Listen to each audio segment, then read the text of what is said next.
Halo teman-teman semuanya, nama saya Nicholas Baktiar dan hari ini saya akan membawakan materi tentang etiquette communication. Oke, sebelum masuk ke materinya, di sini ada yang udah tahu belum etiquette itu apa? Ayo, langsung dijawab aja. Mau salah mau benar itu urusan belakangan.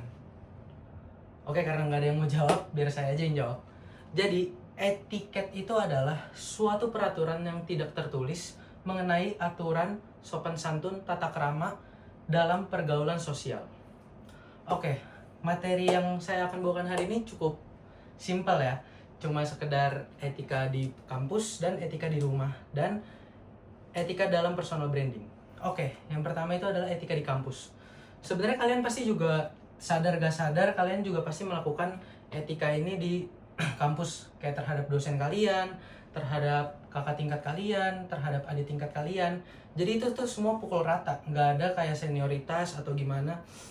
Jadi contoh simpelnya nih, misalkan kalau lagi di kampus, misalkan kalian ketemu dosen yang kalian kenal atau ketemu siapapun yang mungkin yang lebih tua dari kalian, dosen siapapun yang kalian nggak kenal juga, itu kalian tuh bisa tegur sapa ya. Kayak misalkan ada dosen yang kalian kenal, bisa aja kalian sapa dengan pagi Pak, pagi Bu, kayak gitu aja, sekedar kayak gitu. Terus misalkan kalian mau izin keluar kelas, misalkan kalian lagi ada di kelas, kalian mau ke toilet atau kalian mau izin eh, ke bawah sebentar atau kalian mau beli minum atau ngapain atau ada urusan lain, kalian tuh harus izin dulu.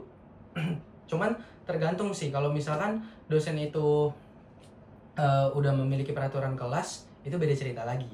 Tapi pada umumnya sebelum kalian keluar, kalian itu harus izin. Gampang banget, cuman kayak kalian tinggal bilang, Bapak atau Ibu, saya izin ke toilet ya. Terus kalian udah keluar dari toilet, kalian balik, kalian tinggal ngomong terima kasih Pak, terima kasih Bu. Dengan sesimpel itu. Terus kalian juga bisa menambahkan gestur-gestur seperti kalian mau lewat depan yang orang yang lebih tua atau dosen, kalian bisa, mungkin kalian bisa seperti ini, taruh tangan gini, gini, permisi Pak, permisi Bu. Itu bakal makin enak lagi dilihat dan kalian bakal dipandang, wah orangnya sopan ya, orangnya memiliki etika yang bagus. Begitu, sesimpel itu. Nah, kalau yang di rumah itu tuh seperti yang kalian lakukan sehari-hari juga sebenarnya, kalau kalian emang udah diajarin dan menerapkan etika itu di rumah. Jadi sesimpel kalian misalkan kalian baru balik dari rumah, kayak misalkan kalian tegur sapa orang tua kalian juga, halo Pak, halo Ma, saya udah balik, saya udah pulang, atau Niko udah pulang, atau aku udah pulang. Nah, sama kalau kalian mau keluar, biasakan kalian izin dulu, jangan langsung keluar. Itu kalau kalian langsung keluar sama aja kalian ninggalin rumah.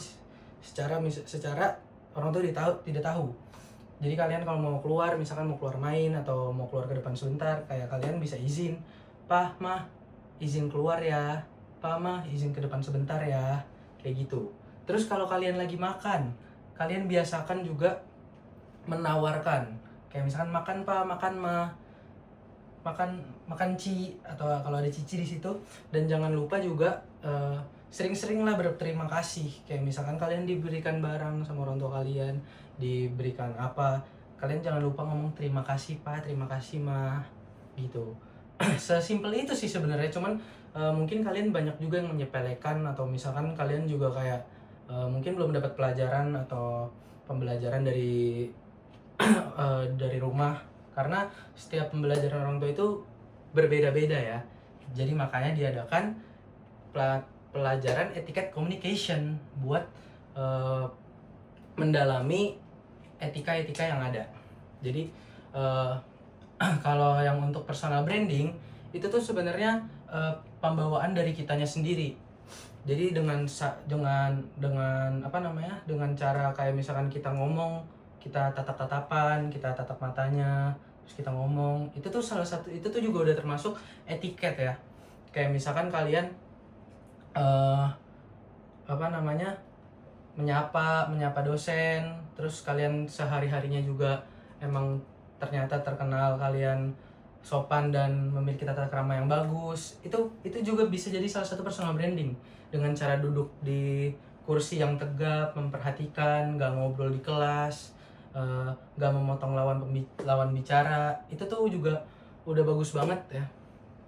Itu juga salah satu contoh dari etika-etika yang ada. Nah, eh, kalau kalian sudah menerapkan itu semua, kalian itu udah bagus banget ya. Maksudnya udah mengerti lah apa itu etika. Cuma kan kita di sini kita datang dengan latar belakang yang berbeda-beda, dengan ajaran yang berbeda-beda. Jadi kita tetap harus belajarin tentang etiket communication ini agar kita bisa lebih sopan, bisa lebih memiliki tata krama, dan bisa lebih mengetahui secara general. Begitu guys. Oke, teman-teman, sampai sini aja. Kalau gak ada yang mau nanya, saya izin tutup kelasnya ya. Terima kasih.